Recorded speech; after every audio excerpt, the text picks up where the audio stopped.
하나님이여, 우리에게 믿음을 더하여 주시옵소서. 찬송가 88장으로 하나님께 찬송 올려드리겠습니다.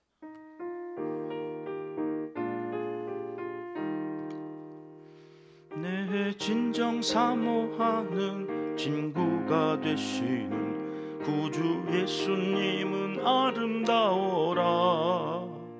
산 밑에 백합화요 빛나는 새벽별, 주님 영원할 길 아주 없도다. 내 맘이 아플 적에 큰 위로 되시며 나 외로울 때 좋은 친구라. 주는 저 산 밑에 백합 빛나는 새벽별, 이 땅 위에 비길 것이 없도다. 내 맘의 모든 염려, 이 세상 고락도 주님 항상 같이 하여 주시고, 시험을 당할 때에 악마의 계교를 즉시 물리치사 나를 지키네. 온 세상 날 버려도 주 예수 안 버려 끝까지 나를 돌아보시니, 주는 저 산 밑에 백합 빛나는 새벽별, 이 땅 위에 비길 것이 없도다. 내 마음을 다하여서 주님을 따르면 길이 길이 나를 살아나리니, 물불이 두렵지 않고 장검도 겁없네. 주는 높은 산성 내 방패시라. 내 영혼 먹이시는 그 은혜 누리고 나 친히 주를 뵙기 원하네. 주는 저 산 밑에 백합 빛나는 새벽별, 이 땅 위에 비길 것이 없도다. 아멘. 이 새벽 주시는 하나님의 말씀은 역대상 9장 말씀입니다. 1절과 2절 말씀 함께 읽겠습니다.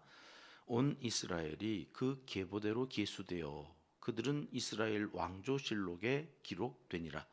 유다가 범죄함으로 말미암아 바벨론으로 사로잡혀 갔더니 그들의 땅 안에 있는 성읍에 처음으로 거주한 이스라엘 사람들은 제사장들과 레위 사람들과 느디님 사람들이라. 아멘. 성경 66권은 모두 저자가 약 40여 명입니다. 기록한 장소도 다르고 살았던 시대도 다 다릅니다. 창세기로부터 요한계시록까지는 약 1600년의 시간이 걸려서 쓰여졌고 다시 공간을 초월해서 쓰여진 책인데, 신기하게도 창세기부터 요한계시록까지는 일맥상통한 한 주제로 다 연결되어 있다는 것입니다. 저자가 다르고 시간적 공간적 배경이 다 다른데 하나의 주제를 일관되게 설명하고, 또 읽으면 읽을수록 좀 더 구체적이고 좀 더 자세하게 하나님의 마음을, 또 우리가 이루어 나가야 할 하나님의 나라가 어떠한 모습인지를 구체적으로 반복하여서 설명하고 있다. 이것이 얼마나 놀랍고 신기한지 모릅니다. 어제도 역대기 이 저자는 하나님이 우리 인간을 얼마나 사랑하시는지, 그래서 죄로 인해 원수가 된 우리를 그 에덴 동산에서 쫓아내실 수밖에 없으셨지만, 그렇게 멸망의 자리에 있는 우리를 두고 보실 수가 없으셔서 아브라함을 부르시고 그와 그 자손에게 언약을 맺어 주시죠. 왜요? 사랑 때문에. 왜 주님 십자가에 돌아가셨나? 왜 날 사랑하나? 왜 날 사랑하나? 사랑 때문에. 이유가 없어요. 그냥 사랑하니까 돌아가시고 우리를 구원하시고 그렇게 하겠다고 약속하셔서 그것을 이루어 가실 뿐이세요. 이거를 우리는 요나단과 다윗 사이에 있었던 그 사랑과 언약의 말씀으로 다시금 정리하게 하시는 거죠. 그 크신 하나님의 사랑을 도무지 이해할 수 없으니까 이 땅에서 있었던 사랑의 이야기만 있으면 그것이 하나님과 우리의 사랑 이야기처럼 연결시키시느라고 여기 요나단과 다윗, 그래서 지파별로 그 족보를 정리해 나가시면서도 마지막 8장에다가 베냐민 지파 요나단으로 인하여서 유다 지파와 같은 격을 갖춘 베냐민 지파로 8장에 등극시켜 놓으셨다 하는 이야기까지. 그래서 이스라엘의 12지파의 전체 족보가 완성이 되어졌어요. 물론 그 사이에 단 지파 같은 경우, 스불론 지파 같은 경우는 아예 빠져 있습니다만 그것도 어떤 이유 때문인지 주일날 오후 성경 통독 시간에 정리해 보겠다 하고 지금 우리는 이 짧은 새벽 기도 시간에 큰 줄기만 따라서 이동하고 있는 겁니다. 그리고 이제 마지막 장, 족보로서는 마지막 장입니다. 이스라엘 지파의 계보로는 어제 끝났고 오늘 그런데 또 하나의 족보가 나오는 거예요. 어떤 족보인가 하는 것들을 1절 말씀부터 다시 살펴보죠. 9장에 오면 이 역대기를 기록한 목적이 여기 이 사람들로 인하여서 완성되어져 간다 하는 것을 우리에게 말씀하시는데 빨간 거 말고 검정 것만 다시 읽어볼게요. 시작. 온 이스라엘이 그 계보대로 계수되어 그들은 이스라엘 왕조신락에 기록되니라. 여기까지요. 이러고 한 텀 쉬어야 돼요. 이게 1장 역대기 1장 1절부터 8장 마지막 절까지 이 얘기를 한 거예요. 여지껏 온 이스라엘이 그 계보대로 계수되어졌다. 이걸 8장까지 했다는 거죠. 그리고 이제 텀이 생기고 그 다음 이어지는 거예요. 같이 읽겠습니다. 유다가 범죄함으로 말미암아 바벨론으로 사로잡아 갔더니. 예. 자, 아담으로부터 포로 전까지의 역사가 이 1절 상반절에 기록되어져 있고, 그리고 남유다가 이제 멸망하여서 유다가 범죄함으로 말미암아 바벨론으로 사로잡혀 갔다고 하는 70년 역사가 여기 하반절에 기록되어져 있는 거예요. 성경에서 가장 오래된 시간, 가장 오래된 역사를 담고 있는 한 절이 여기 9장 1절이에요. 그러니까 역사적인 무게로 따지면 이 9장 1절만큼 무거운 절이 없어요. 왜? 창세기 1장 1절 그때부터 여기 열왕기 상하 이후에 바벨론 포로로 잡혀간 70년의 역사가 담겨져 있는 책, 에스라, 느헤미야, 에스겔, 뭐 이 책까지 다 포함돼서 1절이 딱 정리가 되어진. 그리고 어디로 이어져요? 2절로 가는 거죠. 2절 볼까요? 2절은 이제 돌아온 거예요. 같이 읽겠습니다. 그들의 땅 안에 있는 성읍에 처음으로 거주한 이스라엘 사람들은 제사장과 레위 사람들과 느디님 사람들이라. 돌아왔어요. 돌아와서 이제 그 땅 예루살렘 성에 처음으로 거주하게 된 사람들이 여기 세 사람의 분류로 나오는 거지요. 누구요? 제사장도 있고 레위 사람도 있고 느디님 사람도 있고. 여러분, 역대기는 무엇을 위해 기록한 책이라고 그랬어요? 돌아온 그 후손들의 무너진 자존감을 어떻게 회복할 거냐, 그래서 쓴 책이라고 그랬죠. 자, 어떻게 이 자존감을 회복할 수 있다고 하나님은 에스라를 통해서 기록하게 하신 걸까? 이게 우리가 지금 역대기를 읽어나가는 큰 주제 아닙니까? 이들이 망하고 바벨론의 포로가 되어 남의 나라에 잡혀가서 70년 동안 넘겨주시면 죽도록 고생하고, 그래서 환난을 당하게 된 이유 1절에 무엇 때문이라고 그랬어요? 범죄함으로 말미암아. 왜 이들이 망했나? 이들은 왜 70년 동안이나 긴 세월 종살이를 해야 했나? 범죄했기 때문이다. 그럼 이제 70년의 포로 기간이 끝나고 이들을 하나님께서 약속하신 대로 다시 돌아오게 하시면 이들은 이제 돌아와서 무엇을 제일 먼저 해야 했을까요? 하나님은 이 망한 나라의 백성을 왜 다시 예루살렘으로 돌리셨다고 말씀하시는가? 그 답은 역대기 제일 마지막, 역대상도 아니고 역대하의 제일 마지막 장은 36장까지, 역대기가 굉장히 길어요. 그러니까 그 36장 마지막 장의 마지막 절에 이렇게 기록해 놓고 계십니다. 같이 읽겠습니다.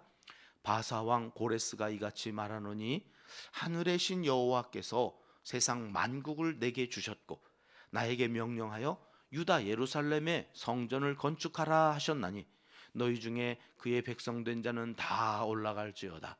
너희 하나님 여호와께서 함께 하시기를 원하노라 하였더라. 바벨론이 페르시아에 망하거든요. 그때 고레스 원년 그 왕이 되자마자 선포한 내용이 이거예요. 하늘의 신 여호와께서 세상 만국을 내게 주시고는 나에게 명령하셨다는 거예요. 뭐라고 명령하세요? 유다 예루살렘에 성전을 건축하라. 여러분, 고레스라고 하는 이 왕은 페르시아의 신 아우라 마즈다라고 하는 신을 섬기는 사람이에요. 하나님을 섬기는 사람이 아니에요. 그러나 너무나 넓은 땅을 통치하려다 보니까 다신론, 또 다문화주의, 그리고 다언어, 이 모든 것들을 다 포괄적으로 융화시키는 정치를 펼쳐나가면서 이 신도 괜찮아, 저 신도 괜찮아. 그리고 이스라엘 사람들이 섬기는 신 여호와, 그 하나님이 내게 너희를 돌려보내서 예루살렘 성전을 건축하게 하셨다고 지금 선포하는 거예요. 하나님이 이 사람을 도구로 하나님의 나라를 회복하게 해 나가시는 그 70년의 역사 이후 이루셔가는 놀라운 일입니다. 하나님은 온 우주의 창조주이시면서 정말 만왕의 왕이시구나. 그런 이런 일들이 있죠. 그래서 저들도 깜짝 놀라면서 이제 돌아오게 되어지는데, 저 돌아오는 목적이 하나밖에 없는 거예요. 뭐요? 유다 예루살렘에 성전을 건축하는 일. 그러니 그 성전을 건축하고 그 성전에서 일할 사람들이 필요하잖아요. 그들이 누구였어요? 제사장이고 레위 사람들. 그래서 여기 그들이 제일 먼저 돌아왔다고 말씀하시는 거, 이해가 되죠? 성전을 건축해야 되니까 성전에서 제사를 드리고 그 성전을 관리해야 될 사람들이 중요하구나. 그래서 그들이 돌아온 거구나. 그런데 오늘 2절 말씀에는 그 사람들이 아닌 또 다른 한 부류의 사람들이 나와요. 누구예요? 느디님 사람들이래. 느디님 사람. 도대체 이 느디님은 뭐냐? 아니, 제사장이고 레위고 이들이 돌아온 건 알겠는데 느디님이 왜 돌아오냐? 느디님이 뭐지? 그러고서 보니까 여호수아 9장으로 가봐야 돼. 여호수아 9장 23절 말씀 같이 읽겠습니다. 그러므로 너희가 저주를 받나니 너희가 대를 이어 종이 되어 다 내 하나님의 집을 위하여 나무를 패며 물을 깃는 자가 되리라 하니. 여호수아 9장은 어떤 내용이냐면, 가나안을 정복해 나가는 과정에서 멀리서 온 것처럼 연극을 했던 족속이 하나 나오죠. 가나안의 히위 족속이에 기브온 사람들. 그 기브온 사람들이 잘 연기를 얼마나 잘했던지 여호수아 족장들을 다 속여먹어서 맹약을 맺어요. 언약을 맺어요. 너희 살 거다. 그래서 나중에 알고 보니까 이것들이 멀리서 온 게 아니라 바로 그 가나안 땅의 족속이었다는 것을 알고는 여호수아가 저렇게 저주를 했다는 거잖아요. 너희 죽일 수는 없지만 살아생전 대를 이어서 너희는 성전에서 일하는 종이 되라. 그래가지고 나무를 패며 물을 깃는 자가 되었다는 것이 27절에 다시 이어져요. 27절 말씀 같이 봅니다. 그날에 여호수아가 그들을 여호와께서 택하신 곳에서 회중을 위하며 여호와의 제단을 위하여 나무를 패며 물을 깃는 자들로 삼았더니 오늘까지 이르니라. 이들이 그래서 성전에서 나무를 패며 물을 기르며 그 레위 사람들의 또 제사장의 종이 되었어요. 그 성전의 허드렛 일을 다 하는 종으로 살아요. 여러분, 그 종으로 평생에 살게 되어졌다고 하는 말이 느디님이란 말이에요. 이건 히브리어의 네투님이란 말을 번역한 거예요. 이 느디님이란 말은 주다라는 동사 나타내서 왔대요.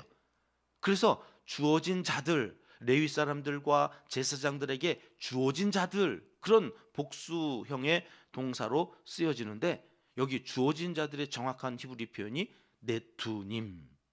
그 네투님이라고 말이 제일 처음 쓰여진 성경이 어디일까 하고 찾아봤더니 민수기 3장에 나오더라. 민수기 3장 9절 말씀 같이 읽어볼까요? 너는 레위인을 아론과 그의 아들들에게 맡기라. 그들은 이스라엘 자손 중에서 아론에게 온전히 맡겨진 자들이니라. 여기 맡겨진 자들의 히브리어가 네투님. 그 네투님이 느디님이라고 하는 말로 이게 다시 번역이 돼서 성경에 우리나라 말로 기록되어진 거예요. 어떤 사람들이라는 거예요? 성전을 위하여 제사를 위하여 하나님께 나아가 그 모든 영적인 일들을 하기 위하여 제사장과 레위인들에게 맡겨진 자들이 있다는 거예요. 그게 누구예요? 기브온 족속. 그들을 이 시대에는 느디님 사람들이라 이렇게 불렀다는 거죠. 자, 보십시다. 오늘 새벽에는 이 말씀을 붙들고 기도하기를 원하는데요. 자, 가나안 정복 때부터 이들이 성전에서 노예로 살아요. 좋았겠어요? 물 나르고 나무 패고 그 헛된 일을 하는 게 뭐 그렇게 좋았겠어요? 아, 나도 마이크 잡고 저기서 서보고 의시되고 싶은데? 아, 있어 보이잖아. 아, 목사님 옆에 가지고 막 찬양대 하고 예배를 돕는 사람들 가운데 삐까뻔쩍 와, 빛나는 사람들이 있어요. 얼마나 빛나요? 저희 반주자 막 늘 광채가 이렇게 막 안 보이세요? 하나님께서 영광 받으시는, 야, 저런 자리에 앉고 싶지. 저 바깥에 나가가지고 전도지나 돌리고 저 바깥에 나가서 전도하는 사람들 옆에서 따라다니면서 허드렛 일을 하는 그런 일 뭐 좋겠어요. 나무 패고 물 깃는 일. 이것 좀 안 하면 좋겠다 그랬는데 이스라엘이 쏠딱 망했네요. 바벨론으로 잡혀가서 70년을 살아요. 그러면 여러분, 이 기드본 사람들은 얼마나 처세술에 능해요. 얼마나 능력이 뛰어나요. 사람들을 속여 먹어요. 그럼 바벨론에 가서도 이스라엘 망했으니까 이제 누구 편에 붙어야 돼요?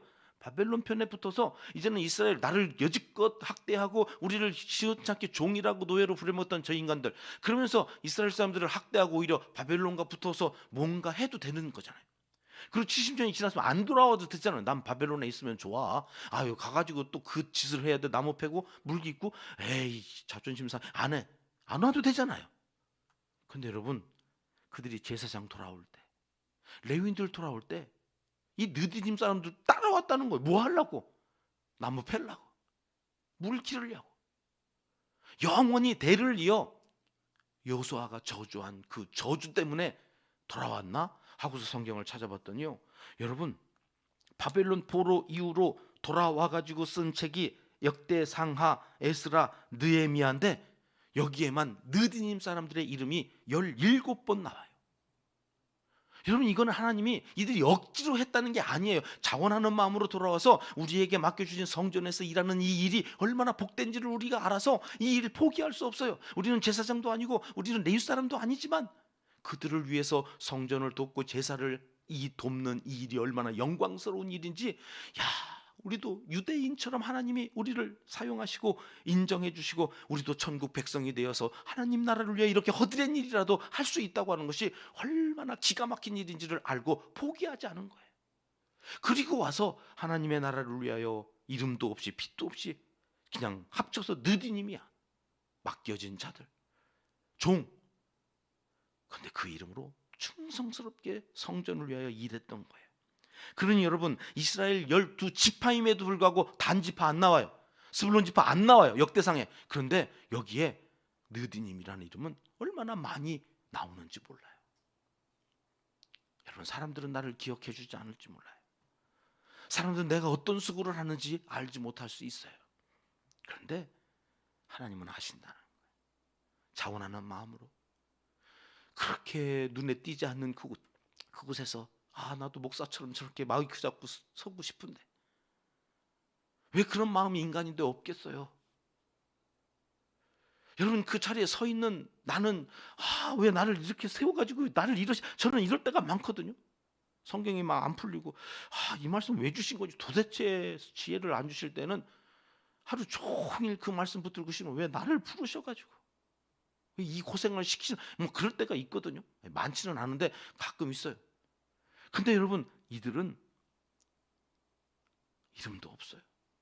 그냥 죽도록 가서 그 추운데 봉사해야 되고 더운데 봉사해야 되고 그 봉사하는 그것을 위해서 바벨론 포로에서 돌아왔다는 거예요. 우리도 가겠습니다. 그리고 성전을 위해서 열심히 일했다. 오늘 우리의 자손들에게 이 복이 있었으면 좋겠어요. 자원하는 마음으로, 억지로가 아니라 하나님의 나라 백성이 되고 그를 위해서 내가 조금이라도 뭔가 할 수 있다고 하는 것이 너무나 기뻐서 오늘 새벽에도 그런 마음으로 다들 나오신 줄 믿습니다. 뭐 누가 안 나오면 죽여 뭐 이래가지고 나온 거 아니잖아요. 우리 교회는 새벽기도 안 나온다고 전화하지 않잖아요. 아니 가끔 제가 전화하는데 새벽기도 안 나가서 전화했나 보다 그런 생각이신지 자꾸 내일은 나갈게요 그러시는 분이 가끔 계신데, 여러분 그래서 제가 전화하는 거 아닙니다. 나오시라고 전화하는 게 아니라 정말 기도하다가 안부를 여쭙고 싶어서 전화할 때가 더 많아요. 여러분 자원하는 마음으로 느디님 사람들처럼 하는 것을 하나님이 얼마나 기뻐하시는지 오늘 바벨론에서 돌아온 이들에 대한 이야기들을 계속해서 풀어가는데 주일날 오후에도 이 말씀을 조금 더 설명을 드리도록 하겠습니다.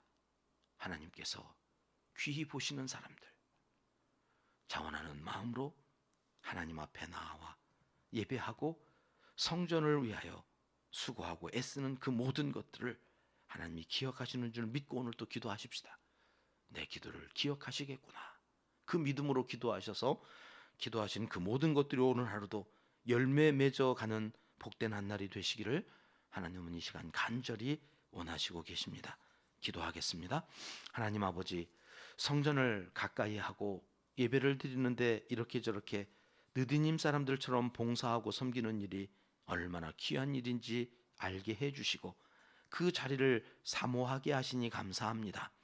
예배만 딸랑 드리는 예배자도 중요하지만 예배를 위해, 성전을 위해, 교회의 여러 비전을 이루어가는 사역을 위해 굳은 일을 하는 것은 더더욱 중요한 일임을 우리와 우리 자손들이 알고 섬기며 자원하는 마음으로 나와 그 귀한 복을 받는 하나님의 사람들이 다 되게 하여 주시옵소서. 이제 못다한 기도를 주님 가르쳐 주신 기도로 아뢰오니 하늘에 계신 우리 아버지, 아버지의 이름을 거룩하게 하시며 아버지의 나라가 오게 하시며 아버지의 뜻이 하늘에서와 같이 땅에서도 이루어지게 하소서. 오늘 우리에게 일용할 양식을 주시고 우리가 우리에게 잘못한 사람을 용서하여 준 것 같이 우리 죄를 용서하여 주시고 우리를 시험에 빠지지 않게 하시고 악에서 구하소서.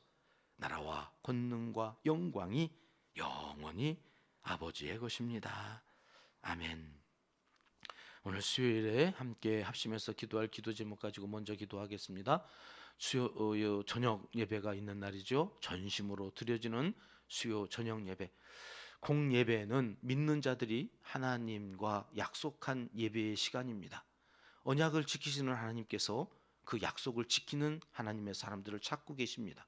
수요 저녁 예배, 은평교회도 공예배로 드리는 이 시간을 은평교회 성도라면 마땅히 사정과 여건에 따라서 할 수 없어서라면 모를까, 할 수만 있다면 수요 저녁 예배를 드리시는 것이 느디님의 정신입니다. 수요 저녁 예배를 위해서 말씀을 전하는 종을 위해서 오늘 시간 기도해 주시고요. 우리의 세 번째 비전입니다. 교회를 낳고 키워가는 선교 공동체가 되게 하소서. 낳아야 됩니다. 생명을 낳고 낳아야 되는데 마귀의 꾀임에 넘어가서 내가 애 낳는 기계냐? 이러면서 점점 아이를 안 낳고 있는 이 세대, 이 시대, 교회라도 교회를 낳고 키워가는 선교 공동체가 되어서 하여튼 선포하기를 번성해 나가는 것이 하나님이 우리에게 주신 복이다.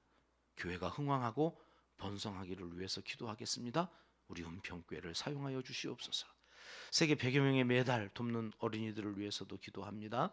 우리 교회 남녀선교회와 찬양대, 찬양단 단원들을 위해서, 대원들을 위해서, 지휘자와 반주자들을 위해서 기도해 주십시오. 선교사님, 농촌교회, 개척교회 사역자들과 오늘 또 신음하며 괴로움 속에서 기도하고 있을 환우들을 위해서 기도하겠습니다.